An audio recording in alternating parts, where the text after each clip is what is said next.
Hello, in this video I'm going to show you how to create a WhatsApp backup on Honor X7d. Alright, so first, we need to open up our WhatsApp. Open up the app. Now, click on those three dots in the top right corner and open up the settings. Now we need to find the chats. Okay, scroll down a little until you find chat backup. Okay, and now first let's select the Google account. In my case, automatically this Google account is selected, and it means that on this account our backup will be saved and stored, of course, in the cloud. If you want to add a new account, you need to simply click on add and then type your other Google account. Also, if you would like to restore that backup in the future, you need to be logged into the same Google account that you have selected right in here during the backup process. Below we have the automatic backups.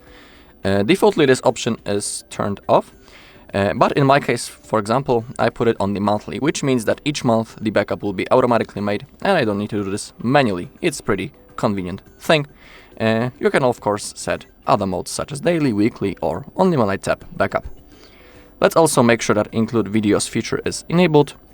And on the bottom we have end-to-end encrypted backup. If you choose to turn it on, in here you'll be able to create a unique password that you'll need to type in the future if you want to restore your chats. But be aware that if you create a password and when you forget it, you won't be able to restore the chats. So if you want to create it, simply create a password that you will remember. But it's not necessary to create a backup. It's like an extra security feature.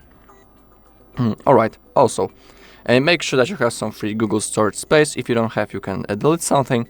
And now to create a backup, simply hit backup button. The process will start. In my case, it won't take long because I don't have many messages.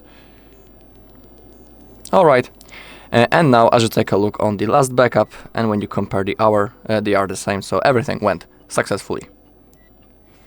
Alright, and that's all in this video. Thank you for watching. If you found this video helpful, please leave a like, comment and subscribe.